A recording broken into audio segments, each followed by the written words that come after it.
Hello, and welcome to Bible Brothers, the podcast where we read the Bible from front to back. That's it. That's all we do. There's nothing more to it. It's the simplest, sweetest podcast you could possibly have. I am your Bible Brothers Corporation sanctioned host, Dan Klein. With me, not as always, but for the first time, kind of a Bible expert, Steve. I don't want to, toot your horn too much, but you could feel free to toot your own horn. Please welcome to the show, Steve Wohlberg. Yeah, thank you, Dan. Hey, this is great. I guess I am an expert. I've studied the Bible for many years, but I'm also a real down-to-earth guy. I've got a wife. We've been married for 25 years. We have a teenage daughter who's 17. Her name is Abby. And Seth, he's 20. He's now in college. And we live way up in the mountains in North Idaho. I have a garden. I have an orchard. I love working outside. I've been shoveling snow quite a bit. You've got a rich life. Well, yeah. So I'm blessed. I'm happy and glad to be your guest. We talked a little bit before we started recording, but it sounds like, or at least the impression I get as a as a newcomer to the Bible, when people are usually discussing the Bible or doing Bible study, it feels like it's reserved mostly for the New Testament and Jesus.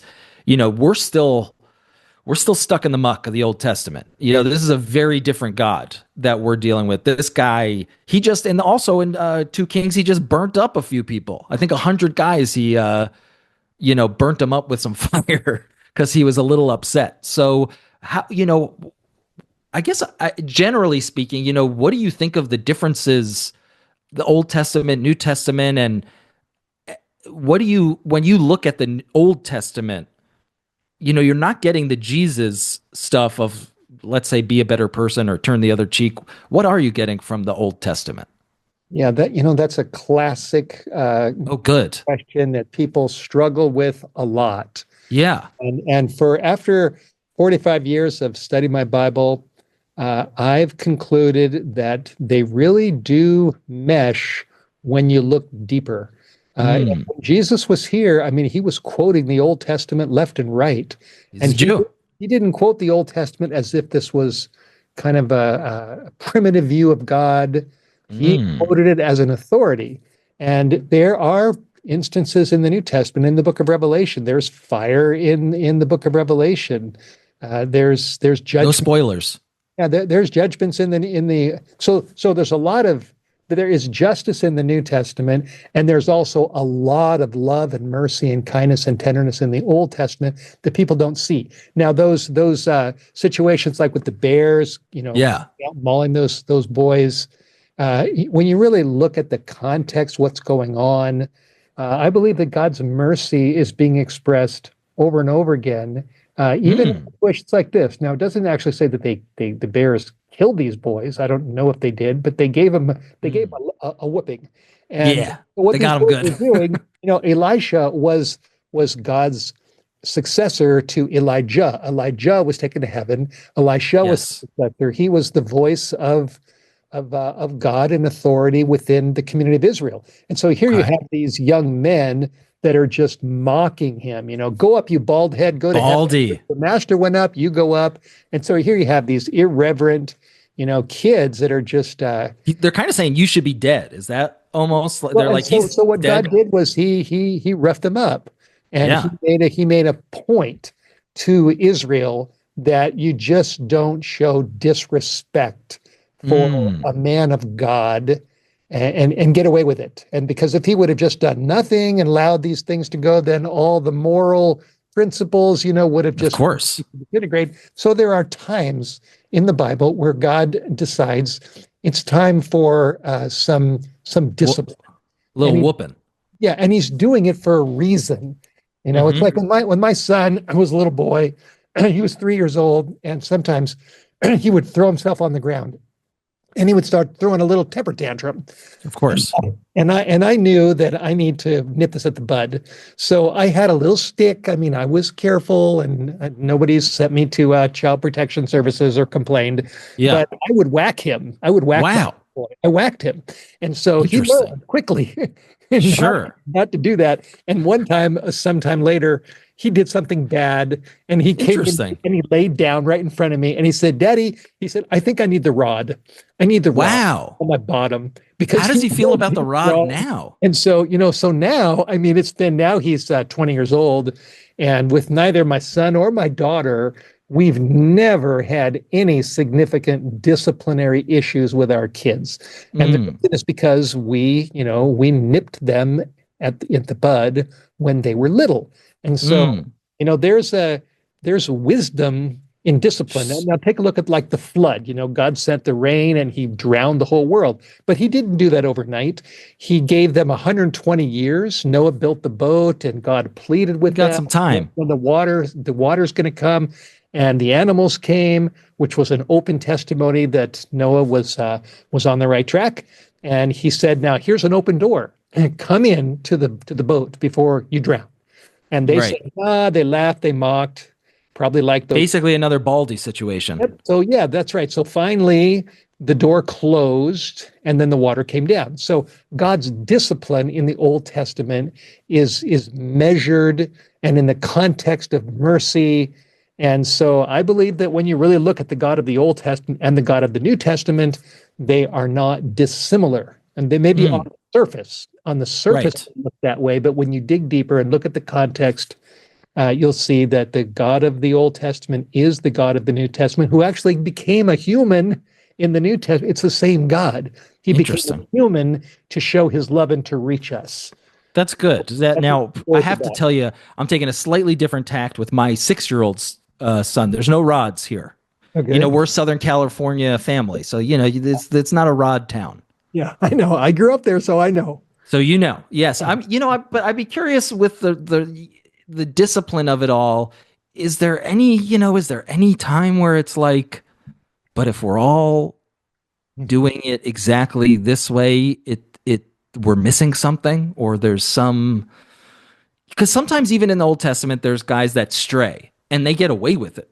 What do you think about that? I'm trying to think of like a Gideon. You remember Gideon? I'm not like, there are these guys that do stuff that's like, that seems like he's going against all the other things, but there's a little bit of a shrug from God, like, hey, sometimes guys get away with it. Yeah, and there are times when, like in in the New Testament, in the book of Acts, Paul, I think it's in chapter 17, Acts 17, said that there were times when God winked. He winked. I'm having a little fun up here. But it then says now he commands all men everywhere to repent. And light Mm, is progressive. It grows. And when okay. Jesus came, there was a flood of light. But when you look at the character of God in the Old Testament, in Exodus chapter 34, it says God revealed his character to Moses, and he said, "I'm merciful, I'm gracious, I'm long Yeah. suffering, I'm abundant in goodness and truth. I forgive iniquity, transgression, and sin. I'm full of mercy and forgiveness." But then it says, "But I won't clear the guilty. I will punish when the time comes, if it's necessary." So God's character, as I look at it, is a blend of mercy and justice rooted in love, which is his heart of hearts. Jesus reflected that blend. And if you really look at the cross is the ultimate expression of that blend. It's Mm, the greatest manifestation of mercy that Jesus was willing to die for our sins. But justice is right there because Jesus didn't get a free pass. He didn't mm. get off the hook. He still had to die for Sorry, dude. the world, to show us his love. So sometimes I say it this way: he took our justice so he could give us his mercy. So that Little blend trade. of mercy and justice is Okay. manifest in the cross, and it's in the Old Testament as well. Well, let's look for some of this mercy and justice stuff, and we could make our way over to 2 Kings chapter 3. So yes, as we were saying, we read. Now here's how we usually do it, Steve. This is, again, Bible newcomer. We're learning. But it, I usually, or you're also more than welcome to read a chapter if you want, but what I usually do is I read from the King James Bible, because that one feels like the most Bible-y of the Bibles. And then we Bible. have, though, Can I quote that? Can I quote you? yeah, I quote anybody. yes, please. The most If you're ever selling Bible. a Bible, this is what it sounds like what we think of, I think, of the Bible. Like if for a Bible newcomer, you hear that King James tone, you're like, that's what the whole Bible sounds That's the like, right? Bible. But but then usually we have someone following along with what we use as the New Living Translation. But you kind of are a built-in New Living Translation. So Well, I maybe, actually read both. I like the New Living Translation. I just actually went through last year for the first time, 2024. Me and my wife had a chronological Bible that every day there was a reading, and it took me through the whole Bible. And it was a New mm, Living Translation. And I actually, I'll confess, even though I've been studying the Bible for 45 years, I've never actually read it from Genesis to Revelation straight through. I've that's never what we're done that. doing. So I decided to do it last year, and my wife said, I'm going to do this. So I thought, I'm going to buy the same Bible you've got, and I'm going to do the same thing. We're going to do it together. But the first Bible I ever read when I first became a Christian was a Bible-y translation, which was the King James Version. And And the Bible that I use now, the regular yeah. Bible, is called it's actually the King James Easy Reader Bible, which Oh, is a there we King go. James. It sounds very Bible-y to me when I read it, but it does take out some of the these and the thous, and it's a Yes. little easier to read. But you're 20 years old in North Hollywood, you're partying, and then you get the Bible. What got you? What part of the Bible were you like, wait a minute, this is starting to Yeah, change my perspective? what got me, and I actually have a whole book on this called From Hollywood to Heaven, where I tell my story. Ah. What happened was I began to run into Christians in strange places. I ran into a Oh. Christian at the beach. I ran into this woman at a Denny's restaurant at 4 in the morning, and she started telling me about God. And out of just the strangest places, people started telling me about Jesus or God, and that was all new to me too. I knew nothing. I was a Jew that snorted cocaine, went to Oh the my gosh. I Damn. was a pot At smoking, 20. cocaine snorting, disco dancing Jew who knew nothing. And then people began to talk to me, and I thought, this is very interesting. Is there a God? I'd never heard of that. Not really. And then somebody said, if you want to understand, you need to go out and get a Bible. So I found a Bible and I started reading it. First time I ever read it was when I was working off stage on a set as an extra in the film business, the Screen Extras Guild. So I'd get a call to go down to work on Hmm. the movie or this TV series Family or the Bad News Bears or something like that. That's way back in the 70s. And Sure. I decided to take this strange book with me, the Bible, which I'd never read. And I was sitting off stage waiting for my little part. And I looked at the table of contents. What in the world's this book about? And I saw a funny name, Ecclesiastes, which is an Old Testament book written by King Solomon. And that's the first book I ever read. And it was all about how Solomon had all the wine, women, houses, lands, everything. We've sort of learned that about him recently. But then it says he said it was all chasing after the wind. He wasn't satisfied. He So here wasn't, he I'm even got that reading. ape. What? Do you remember that? That someone brings Solomon an ape at one point. They're saying all these gifts are coming to him, gold and things were good because this was in 1 Kings. And then at one point they're like, yeah, then someone brought him an ape, but they never mentioned the ape again. And everyone who's listening is wondering, where is this ape now? I don't know. You Maybe just, it went to and it was one of the maybe it joined the Bears that got those yes. Oh, toys. that's true. That would have been I don't great. Two know. bears and that I'm ape not sure. roughed I him really up. don't know that much about the ape. I don't know. I Well, really don't maybe know next time anything. you go through the whole Bible, Yeah, see if maybe. you could find any of those ape But clues. but so here was my point that I'm reading this book, and Solomon is saying, I've got all this, but I'm empty. And then I began to look around at the people that I was working with, the actors, the actresses, and I noticed that when they were on camera, they did their parts very well. They smiled, etc. But when they were off camera, they just didn't look happy.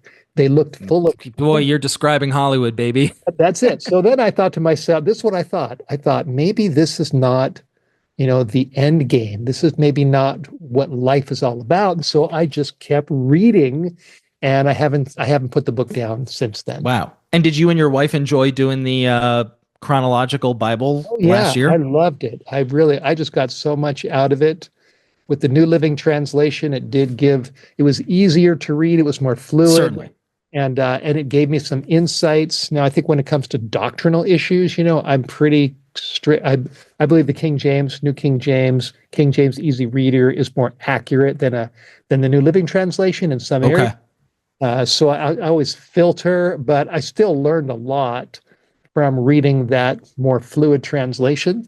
It helped me. I liked it. So Great. Well, Steve, this has all been really informative. I think all of the listeners are going to be psyched to have like a real, we call them Bible heads, a real Bible head on the show, as opposed to the many newcomers that we've had. So why don't we, there's not really any much that we've gotten to know you. There's not a lot of more housekeeping to do. Let's just dive into 2 James chapter 3. It'll be me, Steve, Robot Robert. You still there? Okay, great. So Steve, I'm going to read here out loud from King James, and I'm going to toss it to you whenever I need some help, because I could already tell immediately I'm confused. And you know what I have the biggest problem with is it's very difficult for me to picture the geography of it. And a lot of the Bible is, they went from here to here and this and that, and I have no idea what they're talking about. So maybe you could shed some light. So without further ado, let's get into 2 Kings, chapter 3. Dust off those Bibles. I'll be reading it off BibleGateway.com. And here we go.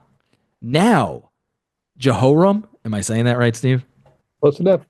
All right. Jehoram, the son of Ahab, began to reign over Israel in Samaria the 18th year of Jehoshaphat, king of Judah, and reigned 12 years. So what I'm getting now is that there's kind of a civil war going on between Judah and Israel. Is that? Sometimes there was a split. Okay. Originally there were 12 tribes, but then they split, and so the northern tribes kind of separated from the southern tribes, and so the northern tribes had a king at this point who was Jehoram, who was the son of Abraham, who was a really bad king. A lot of these kings are bad. Of Judah. So at this point, they weren't at war with each other. They actually made an alliance, as you keep reading, against the Moabites. So that's what's going on. You got 2 kings, northern side, southern side. And it's exciting. The king stuff has really started to feel, like Game of Thrones or something. There's a lot of fighting, backstabbing, cheating. And gosh, they are so quick to just dive into talking to different gods. They love to betray the Lord, because here we go. Verse 2, he wrought evil in the sight of the Lord, but not like his father and like his mother. For he put away the image of Baal that his father had made. Oh, that's sad. I loved 1 Kings. They had Baalzebub made a little entrance, and that was very exciting, because there's been many Baals, but not Baal. The guy Beelzebub, Beetlejuice. Nevertheless, he cleaved unto the sins of Jeroboam, the son of Nebat, which made Israel to sin. He departed not therefrom. And Mesha, king of Moab, was a sheep master, and rendered unto the king of Israel 100,000 lambs and 100,000 rams with the wool. So is he is sort of he's paying some kind of tribute or something, the Moab king? I think so. A little bit of, hey, you take these sheep and we're good. Yeah, he was under subservience to the Israelites at that time. Oh, I did not realize that. How do you know that? Because then it says he rebelled. So in verse 5. Oh, so you knew that. Yeah. Okay. Yeah, came to pass. 5, it came to pass when Ahab was dead that the king of Moab rebelled against the king of Israel. So you have a rebellion among, someone that's supposed to be giving him tribute. Yeah. Yeah. Okay. So he rebelled against the king of Israel. The king Jehoram went out of Samaria the same time and numbered all Israel. Can you tell me what that means? Numbered all Israel? Yeah, he's gathering his army, making sure that he's got enough people in the army. It's go time. Yeah. We're having another battle. It has just been nonstop battles. There's a lot of raw stuff in the Old Testament. It doesn't mince words. It's not Bible's not a sanitized book where everything is all, rosy. There's real stuff going on, and I think that was the confusing part of getting into it. Again, as a newcomer, you're kind of expecting it. You're expecting them to lay out good and bad, and it's not clear. I mean, we really had some trouble with King David. We were very confused as to how much we're supposed to say everything he's doing is good, or it's just not always so clear. Well, it's like real life, sometimes it's a little bit like real life. There's a lot of good in the worst of us, and Yep. there's bad in the best of us. And so, it's Steve, a mixture. And you've got Jehoram. I mean, he did evil, like it says in verse 2, and then verse 3. But at the end of verse 2, he did put away Baal. So he's got good things and bad things. It's a that's blend. true. Yeah. He's like, you know what? I'm done with like, praying to this devil king, That's right. devil God. Sorry. I'm not doing that. That's a little too far for me, a little too rich for my blood. Um, okay. So now, wait, sorry. Okay.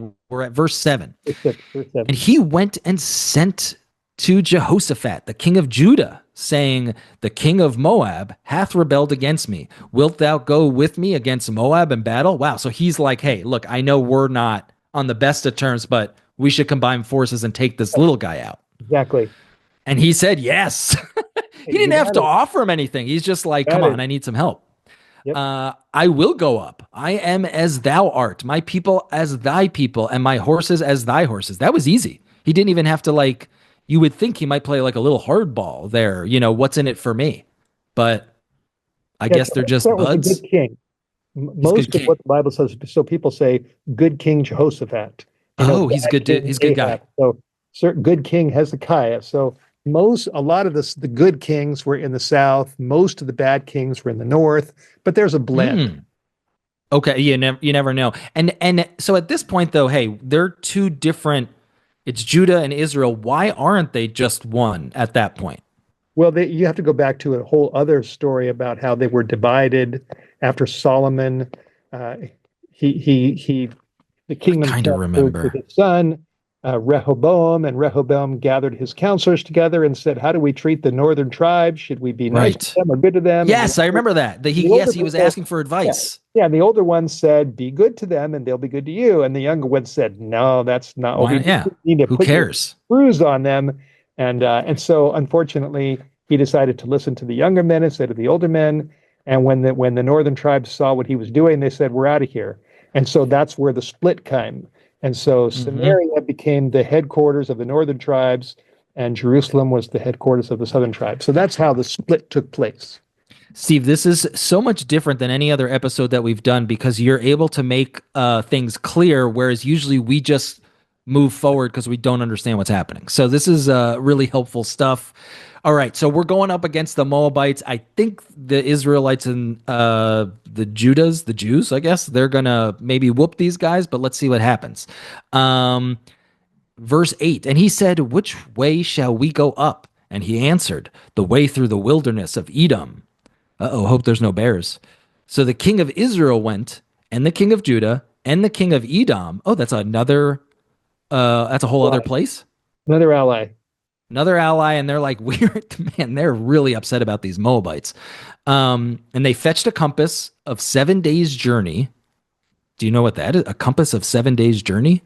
Do you know what that Yeah, my is? Bible says they circled around for a 7 days journey. Okay, they got maybe a little They're lost, getting or they're they're just getting closer to Moab. They're going okay. to attack them, and they're going kind of this route that took them 7 days to get there. Okay, and there was no water for the host and for the cattle that followed them. Okay, so this is not turning out to be so great. Now they're running out of water. Guys, you had three kings. You couldn't like figure this out. You should have maybe planned for that beforehand. And the king of Israel said, alas, that the Lord hath called these three kings together to deliver them into the hand of Moab. Okay, so he's worried that Right. He's looking at it pessimistically. The glass is this is a not setup half empty, and he said, "We're in trouble." and God is this, it's God's fault. He's Well, really jumping to conclusions. I mean, again, the guy yeah, didn't say, hey, we might want to bring some extra water. He's yeah. like, it's God's fault. He didn't tell us to bring water. And it's pretty easy to blame God. I mean, people do that all the time. They really do. Why would God do this to me? Why would God make me thirsty before I'm about to smite these Moabites? And But Adam and Eve did that at the very beginning. As soon as they sinned, God yeah, questioned Adam, "What did you do?" And he said, "The woman that you yeah, that was the gave best. That to was me." maybe the funniest He's blaming moment of the God Bible so for far. making the woman. So blaming God has been going on ever since sin began. Man, it really is a classic. Why me? Why? Interesting. Interesting. Okay. But Jehoshaphat said, is there not here a prophet of the Lord that we may inquire of the Lord by him? And one of the king of Israel's servants answered and said, "Here is Elisha, the son of Shaphat, which poured water on the hands of Elijah." And Jehoshaphat said, "The word of the Lord is with him." So the king of Israel and Jehoshaphat and the king of Edom went down. And Elisha said unto the king of Israel, "What have I to do with thee? Get thee to the prophets of thy father and to the prophets of thy mother." So is he saying, like, are you going to go talk to Beelzebub? Well, Or is he? I think Oh he's yeah, sorry. pointing out, I think he's pointing out, why are you coming to me, a prophet of God? You've got your own prophets. But, Yeah. So he's but giving them those a prophets little. were evil prophets, and he was, I think there's a little bit of sarcasm in there. Totally. These But he's guys have still, no problem like giving jabbing each other. but They Elisha still is listening to the Lord, and he decides, with God's leading, I'm gonna help you. Yeah, fine. You know, but I with not without like the slightest bit of So he was just poking. reprimanding. I think there was a little rebuke there.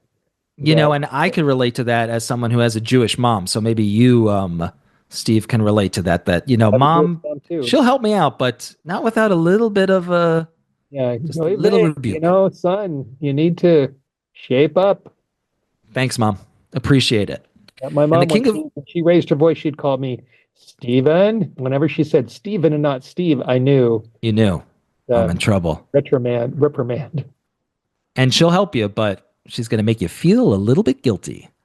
And the king of Israel said unto him, "Nay, for the Lord hath called these three kings together to deliver them into the hand of Moab." So he's even saying, like, I don't want your help. Or is he's saying, like, I think I know what's going on. Um, Yeah, the king of Israel is expressing his skepticism. He said, that he's repeating what he said before. yeah, he's The still Lord, on that the boat Lord is against us, and this is not going to end well. just because he's like thirsty. You're like, dude, go find some water, clear your head, and then come at it because you're going to go fight a war. I don't think you want to go fight a war like with these thoughts in your head. You got to think positively at this point. And are you saying Elisha? Elijah? Yeah, I will. The way we don't know exactly how it was pronounced, but I always say there's Elijah And and Elisha. Elisha. All right. Well, for this sake, for Steve's episode, we're going to say Elisha said, "As the Lord of hosts liveth, before whom I stand, surely were it not that I regard the presence of Jehoshaphat, the king of Judah, I would not look toward thee nor see thee." Yeah. Okay, I got lost there. Do you Yeah, have what he's saying is he's saying because the northern tribes were typically more wicked, they had more gotcha? idols, more Baal, more etc. Ahab, Mm-hmm. Jeroboam, they just did terrible things. So Elisha is saying to the king of Israel, if it wasn't for the fact that there's a good king here, Okay. which is Jehoshaphat, I wouldn't even be dealing with you. Wow. This is so testy. Just, it's not a great convo. Both these guys don't want to be dealing with the other one. But now bring me a minstrel. Wow. Give me a little bit of music. Let's set the scene a little bit. Let's like have some fun if we're going to start talking to God. And it came to pass when the minstrel played that the hand of the Lord came upon him. Wow. So some guy just started kind of like noodling on the guitar and that brought God out. Well, Elisha said, we're going to change the narrative here. Okay. Because you've connected with Jehoshaphat, and Jehoshaphat is a praying man, a good He's a man. good dude. The Lord's going to work in your behalf in this situation. So brings a musician, and when he came and started performing, whatever he did, the Spirit of God came upon him, Heard and the tunes. the tide began to turn in Hmm. favor of the two kings because God was working for them and showing them his favor. Steve, how familiar are you with the movie Mad Max Fury Road? Have you seen that? Zero familiar. Well, I highly recommend it. But in that movie, it takes place in like a dystopic future, and everyone's fighting on these cars that have been retrofitted to be war machines. But one of the guys is called the Doof Warrior, and he just plays like a heavy metal electric guitar. And he's just there, I think, to like pump up the warriors. So it's kind of interesting to me that there is just some guitarist or whoever is just there with them, maybe to keep spirits high. Well, he must have been one of the musicians in one of the courts, And the he's just, but he's court of the there. king. So he brought him out and he said, "Have him play, and God's going to turn things around." It's just surprising to me because what I would have loved from the Bible before this is to know, hey, every time we go to battle or the people that come to battle, yes, there's infantrymen or whatever, but there's also going to be some minstrels. I would love to have known that. It's such a surprise to me to hear that. Yeah, they're just there. There's just some minstrels. King's got to have a minstrel. Well, the Lord likes music and He does. wanted to He, have some good music there I to love it. What kind of do. music do you think he's playing? Is it I like, don't know. I mean, David played his harp, and when he mm, killed Saul, King Saul, who at that point was demon possessed, calmed down and relaxed. And the Lord does use uh, good music, godly music, good tunes? to soften people's hearts. It does work. I'm kind of imagining, I think it's because they're in the woods, sort of a fish jam band, kind of vibe, like just noodling and people are feeling good. God comes out and he says, this is verse 16, thus said the Lord, make this valley full of ditches. So he's like, dig some holes? Well, I think the Lord did that. He made, or maybe they did it, but he basically what he wanted was the ditches were going to soon be filled with water. So I think maybe they dug the ditches, and then God worked, Okay. brought the water so Not that where I thought that was going to go. they Hey. could have, because remember they were running out of water. Oh, yeah, So duh. now, so the first thing he says is, "Let's get practical, and we're going to get some water here." Let's go. Let's go. Let's get some groundwater going. Let's Okay. dig some ditches. That's great. God had the idea. For Yep. thus That's saith the practical. Lord, Lord is ye practical. shall, Lord's practical. I like that. Practical leader. He's a good coach. Ye shall not see wind, neither shall ye see rain, yet that valley shall be filled with water, that ye may drink both ye and your cattle and your beasts. And this is but a light thing in the sight of the Lord. He will deliver the Moabites also into your hand. Oh, and by the way, you're gonna have some water and you're gonna rip these guys apart. What he's saying is, this is minor for God. God is so big. You Just dig water. ditches, he'll fill them with water. He's going to take care of all of you, and on top of that, he's going to conquer the Moabites. Wow. I love that. And hey, little secret, spoiler alert, you're about to win this battle.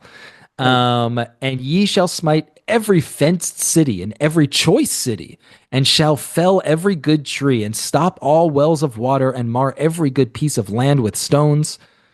What is that? Mar every good piece, just throw a bunch of rocks on places, or Well, he's talking about judgment coming upon the Moabites because the Moabites? Moabites were a very wicked people. Oh, see, So he was I could talking have used about, a refresher there. just like the bears came on those irreverent young men.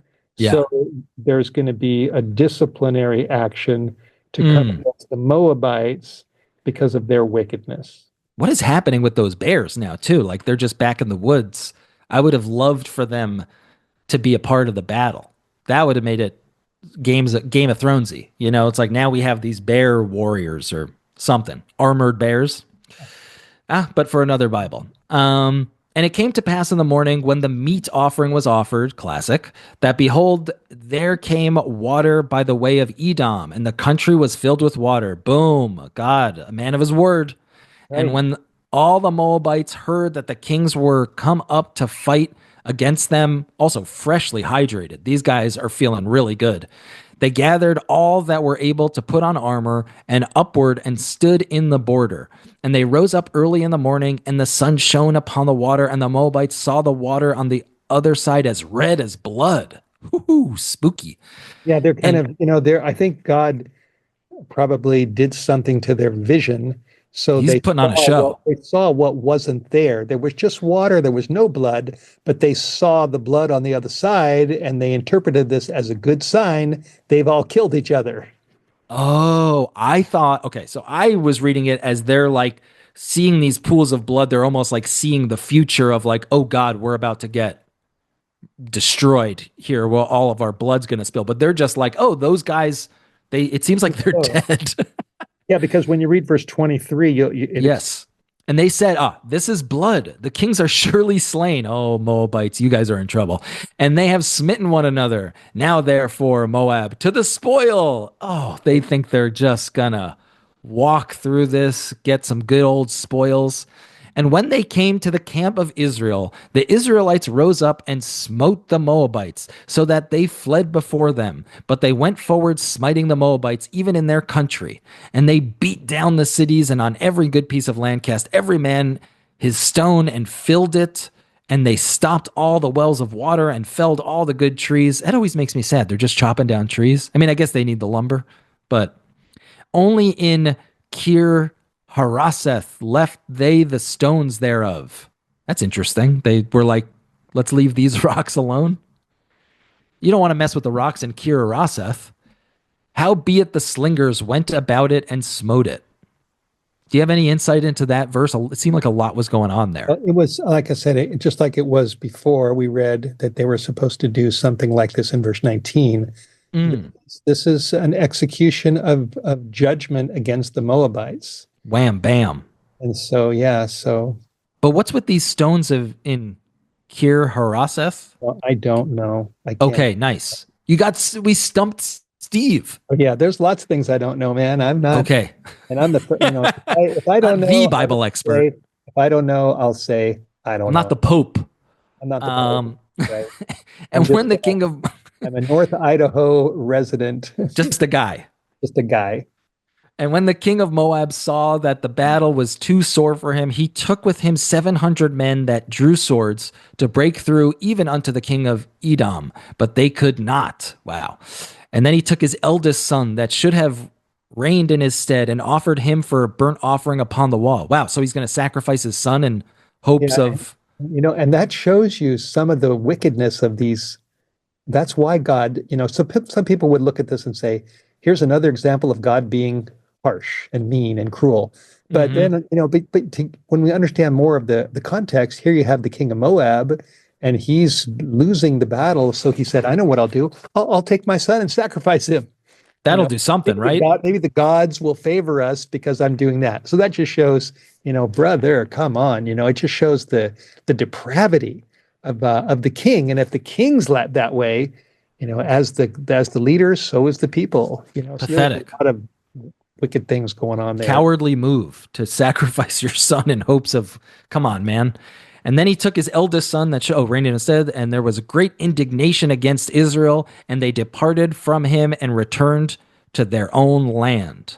Yeah. Is that talking about the Moabs? They went back to their own land?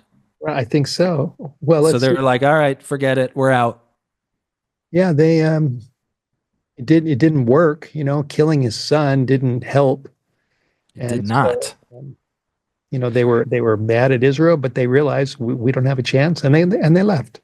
And then I guess we'll find out if Israel was fine with that or not, because I guess in my mind, Israel's going to say, "Hey, whoa, we're not done with you," and they're going to chase after them. But I guess we'll see. That does happen sometimes, but in chapter 4, it shifts to another. Okay. How are you feeling? You need a break or anything, or you want to just go right into chapter 4? I'm good. All right, let's do this. I'm good.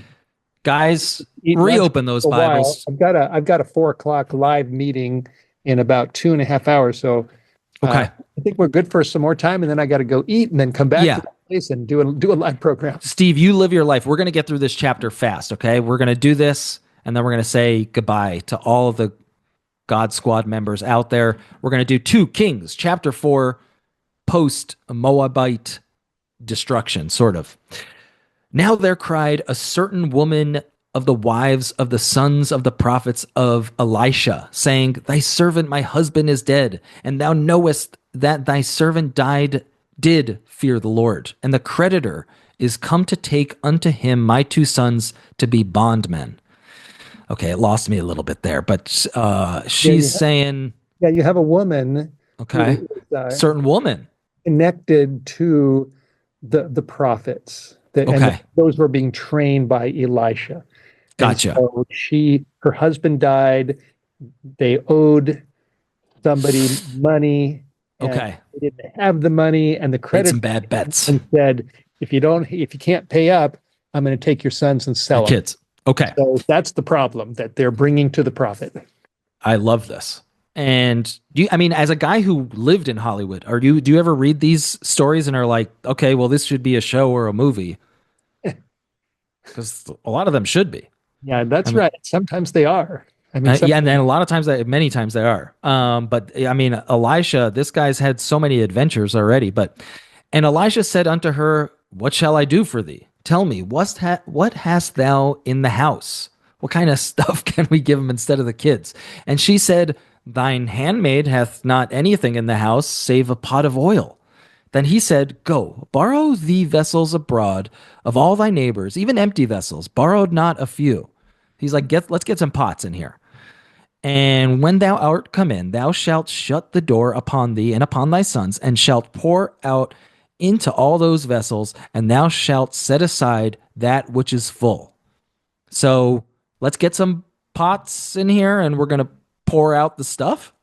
yeah. What's happening is Elisha has a solution to the Okay, problem. but he's not. I like that he's not just Solution saying. He's is like, he only has one pot, so then which has oil. So mm-hmm, then he says, "Go borrow a bunch more pots." So she does that, and then they bring all the pots into a room behind closed doors.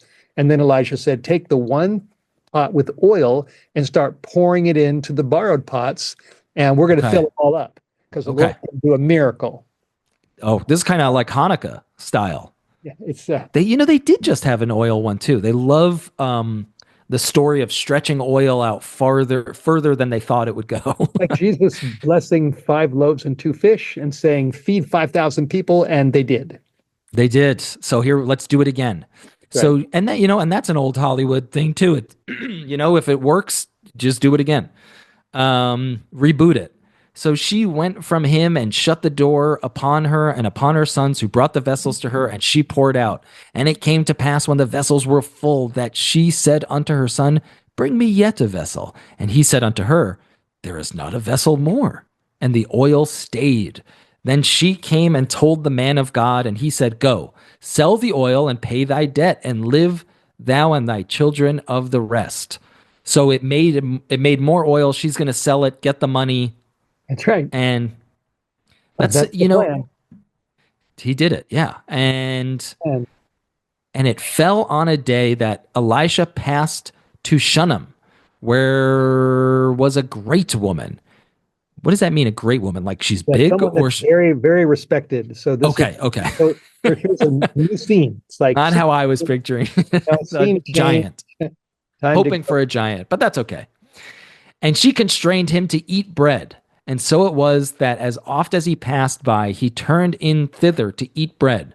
And she said unto her husband, "Behold, now I perceive that this is a holy man of God, which passeth by us continually. Let us make a little chamber, I pray thee, on the wall, and let us set for him there a bed, and a table, and a stool, and a candlestick. And it shall be, when he cometh to us, that he shall turn in thither." So they're making him a little guest room. Yeah, that's right. Little guest room. Yeah, a little ADU. And that's great because that'll increase the value of the house. Yeah, little bed and breakfast here. That's very lovely. And he didn't even ask for it. This Yeah, is, and she's not charging him. I mean, this would get me to believe in the Old Testament God. You're like, you just get a free bed and breakfast. And it fell on a day, and he came thither, and he turned into the chamber and lay there. And he said to Gehazi, his servant, "Call this Shunammite." And when he had called her, she stood before him. And he said unto him, "Say now unto her." So he's telling his servant, "Tell her, like, I don't want to talk to her, but you tell her this. Behold, thou hast been careful for us with all this care. What is to be done for thee? Wouldst thou be spoken for to the king or to the captain of the host?" And she answered, "I dwell among mine own people." So he wants to repay her, and she's like, "I'm good, man." That's right. Exactly. She's kind of, this is like, that almost feels Jesus-y. For someone that doesn't know anything about Jesus, that feels a little Jesus-y to me. Yeah, and there's a lot of Jesus in these stories in the Old Testament. We just need to Little That's right. little moments yeah, because you don't see a lot of times in these stories, everyone's kind of looking out for themselves. But this is a rare occasion where she's like, I'm good where I am. Well, and remember also, Elisha was Jesus' servant. And so he recognized, here's this woman bending over backwards to create a little guest room for me, and I want to repay her and bless her. Just a couple of sweeties being sweet to each other. It doesn't happen very often in the Old Testament. I mean, we did just get, a bloody battle. So, and he said, when then is to be done for her? What then is to be done for her? And Gehazi answered, verily she hath no child, and her husband is old. And he said, call her. And when he called her, she stood in the door. And he said, about this season, according to the time of life, thou shalt embrace a son. Oh, this is also kind of an oldie story, right? Like, you're old, but we're going to give you a little baby. And she said, nay, my lord, thou man of God, do not lie unto thy handmaid. Don't tell me you're going to give me a baby. And the woman conceived and Just bare a son like Sarah. Kind of like Sarah, Sarah laughed. Yes, that was the one, right? That it was like, yeah, she's like, come on, dude. I'm a little old for that. That's so sweet. She really wanted a little baby, huh? She conceived, she bare a son at that season that Elisha had said unto her, according to the time of life. And when the child was grown, it fell on a day that he went out to his father to the reapers. Dead? Is that what that's saying? He died? Well, no, not yet. Oh, okay. And he just went to his dad. Sorry. I'm like the Grim Reaper, but he's going to his dad. They're doing some farm work or whatever, field work. Okay. Got it. Okay, I jumped to conclusions. And he said unto his father, my head, my head. And he said to a lad, carry him to his mother. Okay, so he hurt his head. Well, it's probably heat stroke. I think it's heat stroke. I'm was too hot, Dad. I just want a break. And when he had taken him and brought him to his mother, he sat on her knees till noon and then died. Wow. So weird that the saying he went to the reapers. It sounded like he was going to die. And she went up and laid him on the bed of the man of God and shut the door upon him and went out. And she called unto her husband and said, send me, I pray thee, one of the young men and one of the asses, that I may run to the man of God and come again. And he said, wherefore wilt thou go to him today? It is neither new moon nor Sabbath. And she said, it shall be well. He's like, you can't go today, sort of, or... Yeah, he was giving reasons why, it's not a good idea. And he said she was determined, I'm going. She's like, bro, my son died. I'm going to go find the man of God. I don't care what day it is. And she saddled an ass. If they have now, I'm going to make not a prediction, but just a guess that if they do another, because there was already one resurrection. If there's another resurrection, that's shocking to me as a Bible newcomer. I thought the whole resurrection thing was saved for Jesus and Jesus only. But let's see what happens. Now you're learning new things. Yes. And she saddled an ass and said to her servant, drive and go forward. Slack not thy riding for me, except I bid thee. So she went and came unto the man of God to Mount Carmel. Hey, California, Carmel by the sea. And it came to pass when the man of God saw her afar off that he said to Gehazi, his servant, behold, yonder is that Shunammite, is that lady from a long time ago. Run now, I pray thee, to meet her, and say unto her, is it well with thee? Is it well with thy husband? Is it well with the child? And she answered, it is well. Oh, that's interesting. So she just wants to talk to Elisha, I think. And when she came to the man of God to the hill, she caught him by the feet. But Gehazi came near to thrust her away. Are they like fighting physically, or? No, Gehazi, I think, is just saying, don't cling to my master. Gotcha. Some of the people wanted to be healed in Jesus. Oh, so it's like they're begging for some extra. No, put him away. He's screaming. Like, hey. And Jesus said, no, bring him. Right. Okay.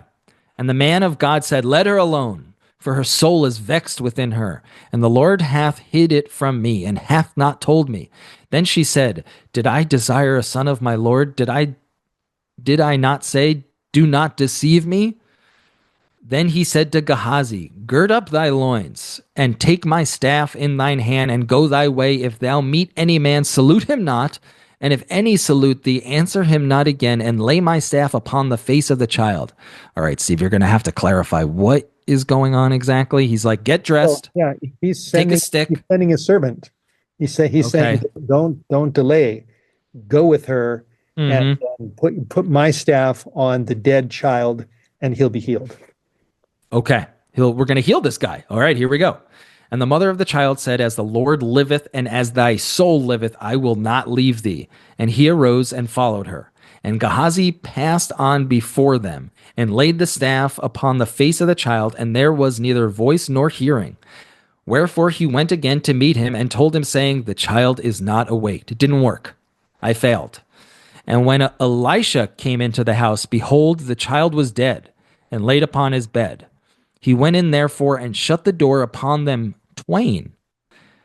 He went up and lay upon the child, put his mouth upon his mouth, his eyes upon it, gave him a little kiss or kind of CPR, and his hands on his hands, and stretched himself upon the child, and the flesh of the child waxed warm. Then he returned and walked in the house to and fro, and went up and stretched himself upon him, and the child sneezed 7 times. And the child opened his eyes. Wow. So he did it. Right. Resurrection. Well, God did it through him. The sneezes are a little bit of a surprise. Didn't think that when you get resurrected, you sneeze 7 times. It showed there was life. Life had come back into him. Well, Steve, I have to go for reasons I'm not going to say on the show, but you, Steve, are familiar with them. But I just want to thank you so much for being on the show, enlightening us, enlightening the audience. Steve, is there a new book or anything that you wanted to plug? Yeah, I've got a book called Approaching Armageddon, dealing with what's happening in the world, all the crazy things in the world. If people want to check out whitehorsemedia.com, that's where we are. We've got a big YouTube channel, White Horse Media YouTube channel. So people can check us out, see what we've got. We've got a lot of information about what's going on in the world, what's coming, Bible prophecy, and Jesus. And it's all good information, very valuable. So cool. Well, Steve, it was really great to have you on the show. Great to meet someone, a fellow Southern Cali boy, and good luck with, life in Idaho. Yeah, thank you. We love it here, and good luck with you in Glendale. Yes, thank you so much. And for everyone else, keep reading those Bibles.